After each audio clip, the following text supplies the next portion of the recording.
মারুফ Mridha pace বোলিংয়ে বড় দায়িত্ব, ডিপিএলটা কাটছে খুব ভালো, 19টা উইকেট এখন পর্যন্ত, সর্বোচ্চ উইকেট শিকারীর তালিকার শুরুর দিকে বেশ উপরে ছিলেন, যদিও এখন একটু নিচের দিকে নেমেছে। এখন পর্যন্ত নিজে ডিপিএলে পারফরমেন্স করে খুশি তো? হ্যাঁ, আলহামদুলিল্লাহ অনেক ভালো হচ্ছে। আমি চেষ্টা করতেছি শেষ পর্যন্ত আমি ভালো করার চেষ্টা করবো, ইনশাল্লাহ টপ 5-এর মধ্যে থাকার চেষ্টা করবো, বাকিটা আল্লাহ ভরসা, দেখা যাক কী হয়। আর আরেকটা ব্যাপার হচ্ছে, আমরা দেখলাম যে এবারে ডিপিএলে পেসাররা খুব ভালো করছে, আপনি বা আবু হায়দার, রনি কিংবা শরীফুল তাসকিন যদিও কোনো তুলনামূলক কম ম্যাচ খেলেছে, এই যে বাকি পেসারদের ভালো করা, এটা একটা অনুপ্রেরণা নাকি? হ্যাঁ, অবশ্যই বড় ভাইরা ভালো করতেছে, তাদের দেখে শিখতেছি যে তারা কীভাবে ভালো করতেছে, তাদের দেখে আমি শিখতেছি যে প্রতিনিয়ত কীভাবে ভালো করা যায়। আর কোনো সিনিয়র ক্রিকেটারদের সঙ্গে কথা হচ্ছে, বিশেষ করে পেসার? না, এখনও কথা হয় না, কিন্তু কথা বলার চেষ্টা করতেছি, কি ভাইদের কাছে টিপস নেওয়ার চেষ্টা করতেছি যে কীভাবে আরও উপরে ভালো করা যায়, কীভাবে এই চিন্তা করতেছি। আনলিমিটেড লাইফ চলুক গ্রামীণ ফোনের মান্থলি প্ল্যানে, এক প্ল্যানে 1 মাস।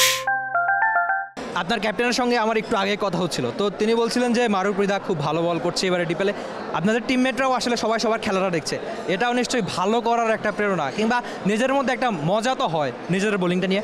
হ্যাঁ, অবশ্যই মজা তো হয়, আমিও সবার খেলা দেখতেছি, কে কী করতেছে, সবাই ভালো করতেছে আলহামদুলিল্লাহ, সবাই অনেক সাপোর্ট করতেছে, সবাই গ্রুপে, আমাদের গ্রুপ আছে, সবাই অনেক সাপোর্ট করতেছে সবাই, এটাই।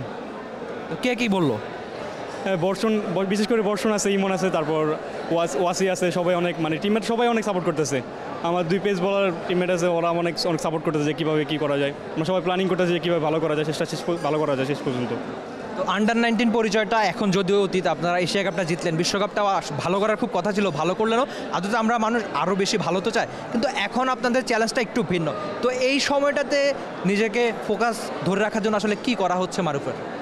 হ্যাঁ, আমি আমার মানে সর্বোচ্চ যে চেষ্টা করতেছি, প্র্যাকটিসটা অনেক ভালোভাবে করার চেষ্টা করতেছি, যে কী ভুল হচ্ছে, কি মানে আমার বেস্টটা ট্রাই করতেছি যে প্র্যাকটিসে আমি সামনে কীভাবে করলে ভালো হবে, এগুলোই আর কি।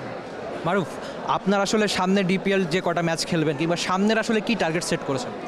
হ্যাঁ, আমি চিন্তা করছি শেষটা ভালো করে শেষ করা, প্রথমে যেভাবে শুরু করছি শেষটা যে ভালোভাবে শেষ করতে পারি, যে নিজেকে যে ওইভাবে ধরতে পারি যে ভালো করতেছি, এরকম একটা চিন্তা থাকে, সব কনফিডেন্স থাকে, আমার কনফিডেন্সটা নিয়ে শেষ করতে চাই আমি।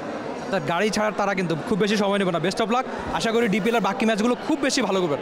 মারুফ টি স্পোর্টসের সঙ্গে ছিলেন, তার আসলে গাড়ি ধরার তারা, এই জন্য খুব বেশি সময় নিলাম না, তবে ডিপিএলে এখন পর্যন্ত 19টা উইকেট নিয়েছেন এই পেসার, মাঠের ক্রিকেটে খুব ভালো পারফরমেন্স করছেন, সেটাই বোধ হয় যে কোনো ক্রিকেটারের সবচেয়ে বড় চাওয়া, এবং সেই চাওয়া আর পাওয়ার মিলটা তিনি মাঠের ক্রিকেটে ঘটাচ্ছেন, আরও নিজের পারফরমেন্সটা ধরে রাখুক, সেটাই বোধ হয় সবার চাওয়া। Rifat এমির, T Sports, Dhaka. 2023 সালে 22শে জুলাই ভারতের বিপক্ষে 3-1। ধন্যবাদ রফিউল ভাই, এখন মঞ্চে আসবে 3 সেটা সাউথ আফ্রিকার বিপক্ষে, এবং